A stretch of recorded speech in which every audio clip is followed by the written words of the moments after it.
What's happening, Nerd Squad, and welcome back. I'm your host, Taylor McWaters, and this fall we get to see more symbiotes on the big screen. With Venom, Let There Be Carnage finally hitting theaters in October, we cannot wait. The internet has been exploding. Woody Harrelson as Carnage, what a treat. This is going to be epic. So we figured before that movie drops, we would play catch up and count down our top 10 most powerful alternate versions of symbiotes. But before we get to that list, we have a special announcement for all of you web surfers. We have a quick word from our sponsor, Atlas VPN. With over 5 million users worldwide, Atlas VPN was designed to make web surfing secure and accessible for everybody. If you're looking to connect to streaming services in other countries, Atlas VPN is for you. Netflix, Amazon Prime, Disney Plus, all of these major streaming apps have geo restrictions. So depending where you live, you could be missing out on hundreds of exclusive TV shows. Atlas VPN is the tool that encrypts your data and hides your virtual location. So when you connect to VPN servers, your device is given a new IP and DNS address. So the VPN server decrypts the information and allows the traffic to access the desired destination. Currently, Atlas VPN is running a huge discount on their 3-year deal for just $139 per month with a 30-day money-back guarantee. That deal won't last for long, so make sure you check it out by clicking the link in the video description below. Multiple services adjust their pricing based on your location as well, so they use cookies and IP addresses to figure out where you're located. Atlas VPN allows you to clear your history, switch your location, and cut back the cost of service. Score. Like, I would love to binge Rick and Morty, but being in Canada, we don't have access to that title.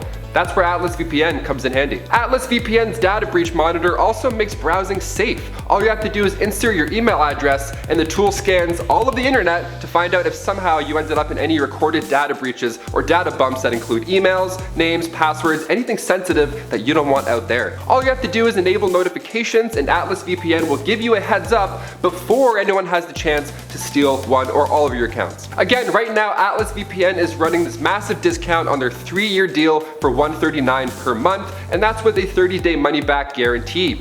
This deal is available for a limited time, so click the link in the video description and don't miss out. I love keeping up with nerdy news, be it movie updates, what's filming, what's delayed, what's trending, and now I can do so safely while I also binge my favorite British shows with Atlas VPN. Thank you so much. Now let's get right back into the top 10 most powerful alternate symbiotes. Number 10, May Parker, Earth 9997. Unlike the symbiotes of Earth 616, our main continuity Earth, the symbiotes on Earth 9997 were created by the Celestials as antibodies to guard the embryos that they planted into planets. The Venom symbiote was given its form by Spider-Man originally, and then later on to Eddie Brock, and then finally bonded back to the Parker family, but this time to Peter's daughter, May Parker. In Jim Krueger's Earth X run from 1999, instead of keeping spider powers a secret like other powerful Parkers in the family, she actually embraced it. Matt Murdock even helped her figure out her spidey senses. How great is that? We have some help as well. Perfect. But that same symbiote that had been used by her father years earlier ended up finding her again, only the difference now was she was able to control the symbiote. All that training must have paid off. Thank you so much, Uncle Matt Murdock. Number 9.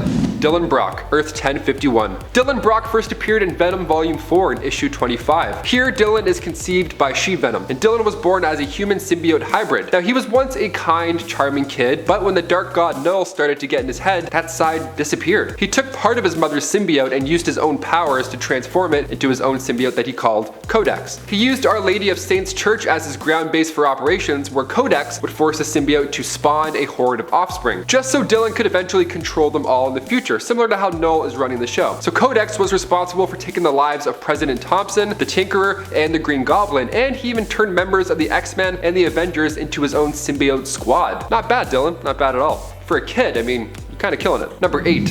Bizarnage, Earth 9602. When DC and Marvel join forces, the odd time that they do, usually it's pretty wild. So for this list, we figured we'd bring up the amalgamation of Bizarro and Marvel's Carnage. First appearing in Spider-Boy issue 1, Bizarnage was the result of Project Cadmus's attempt to replace alien DNA. So this beast ended up coming to life instead now. It broke free from its test tube and then just destroyed everybody and everything in its way. So when Spider-Boy finally did arrive to the scene, being a combo of Superboy and Spider-Man, he was almost taken out by Bizarnage. orange. That's how strong he is. But thankfully, Spider-Boy was a little bit stronger and he was able to trick it into getting sucked into an energy containment unit. Most amalgamations are fun, but all of them, no matter what, are terrifying. And before we continue on with this list of alternate symbiotes, if you want to go ahead and give this video a thumbs up, that would be awesome. You know those clicks help us, so in turn we can get more content to you, into your eyes and soul. So thank you so much for helping us out. Let's get back to this list. Number 7, The Punisher. What If? What If is currently streaming on Disney Plus, and so far I am loving this show as I did the comics. The What If comics are even more insane though, believe it or not. And in Volume 2, Issue 44, we find the symbiote taking over Frank Castle rather than Eddie Brock. Now, I thought the Punisher was ruthless and terrifying before, but man, the death toll in this issue alone, it stacks up pretty high. I mean, right off the bat, Frank finds Rocky Vance, a guy robbing investors with his inside trading, one of the worst kinds. A guy who was about to take over the electronics industry, and after Venom Frank's judgment, he now doesn't have a head anymore.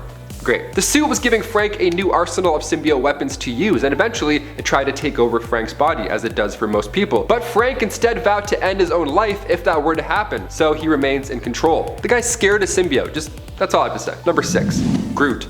Earth 101. I am Groot. No, how about I am terrifying? That seems more fitting this time around. Yeah, Groot. After he was banished from Planet X for being too kind, too nice, a gentle soul, he then traveled the cosmos looking for a new home, and eventually he found a friend, Rocket Raccoon. Rocket hired nice guy Groot to be his personal bodyguard, which is, I mean, for one, a great call. If I was choosing teams for dodgeball, I'd for sure pick the sentient tree. They got a mean swing. So they got close, and eventually they met the rest of the Guardians as well, Drax and Star-Lord. Now they took on a job to apprehend Gamora, daughter of Thanos, but nice guy Groot convinced them to welcome her aboard as a friend and guardian instead. And that's what they did, thankfully. Now on Earth, Cole Obsidian of the Black Order was being held in Wakanda, and a prophecy tipped off the Guardians that this would happen. So basically, Obsidian is gonna bond with the Venom symbiote and then become literally unstoppable.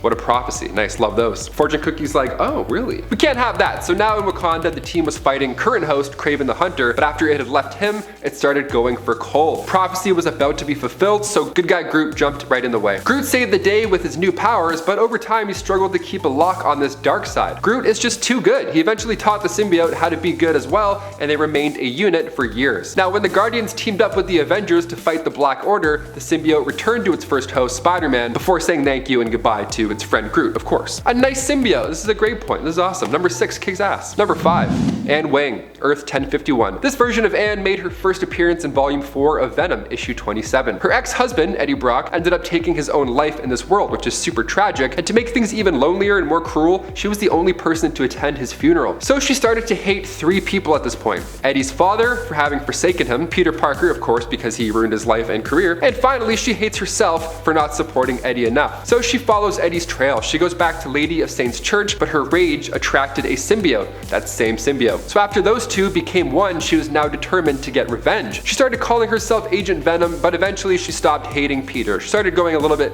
to the good side. In fact, when Anne got pregnant with Dylan, Peter was the first she confided in. Yeah, she gave birth to that young boy Dylan who I mentioned earlier, so now it's starting to come full circle. Now you're getting it. Number 4, Ben Grimm, Earth 51838. Making his first appearance in Peter Parker the Spectacular Spider-Man issue 304, Ben Grimm, aka The Thing, was the head of security at a supervillain prison. I mean, obviously, he's a giant rock man. I would definitely put him on first. He was under the direct orders of one President Osborn, and one day during his quiet shift, he came into close contact with a symbiote and got a little bit of an upgrade himself. He loves this symbiotic dark side. He hasn't seen nearly as much action as he hoped, so this was considered a good day as well. You love to see it. Ben Grimm really putting the Grimm in his name. I'll head out, thanks. Number 3, Gwenom, Earth 65. Gwendolyn Stacy made her first appearance in Edge of Spider-Verse issue 2 simply as Spider-Woman. But by the time issue 24 came out, Matt Murdock wasn't a helpful ally. In fact, he was a little bit evil at this point. See, he created the Venom symbiote, so when Spider-Gwen came into contact with the symbiote, Gwenom was to be born. Matt Murdock actually ordered Alexei Sitchevich to go after her father. The poor guy was beaten into a coma, so Gwenom embraced the dark side here at this point, which you can't really blame her for. All these like dark sides in comic books, I'm like, yeah, it totally makes sense. They like killed 9 of their family members. It's like, well, yeah. Also, Gwenom's design alone is worth taking a look into, and you can do so yourself starting with Spider-Gwen Volume 2, Issue 25. She's awesome, go check it out. Number 2, Hawkeye, Earth 32323. Beginning with Civil War Volume 2, Issue 2, part of the Old Man Logan storyline, Clint Barton came into contact with it right after the death of Mac Gargan. It's undisclosed what exactly happened and how he got it, but he's got it, so it's trouble. After that, Venom Clint was recruited by Peter Parker in order to infiltrate the Iron. The Iron was Tony's war zone following the superhuman Civil War, and his job was to steal supplies for Beast to finish his weapon for Project Belker. Oh, and also he was blind. Great. He agreed, but upon landing, the group was attacked by Stark Sentinels and Elektra lost her life. And that's when Venom Clint took Daredevil's Billy Club from her body, and he wasn't too happy. He put that Billy Club right through King Ock's head, violently saving the day, as most of these do. And finally, number 1.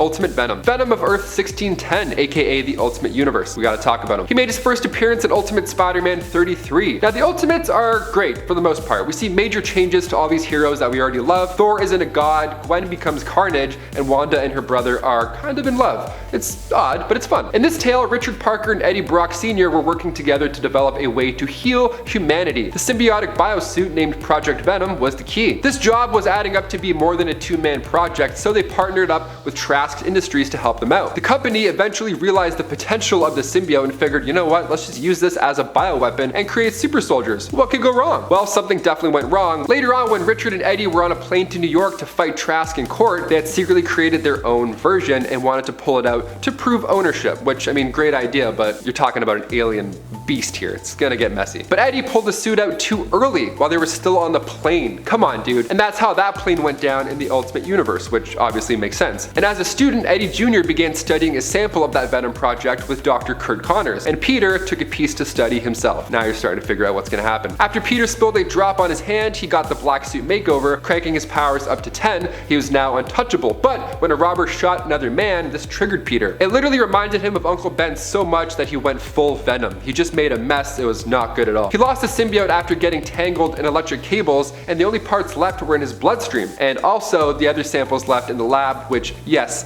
Eddie ended up also finding. Guys, those were 10 powerful alternate symbiotes. Who on this list is your favorite? Let us know down below. In fact, let us know if a part 2 is something that you desire. Let us know which comics or characters also deserve the spotlight. After all, that's what the comment section is for. That and to comment on my, curls and neck. That works too. I've been your host, Taylor McWaters. Keep being you, and we'll see you next time on Top 10 Nerd. Peace.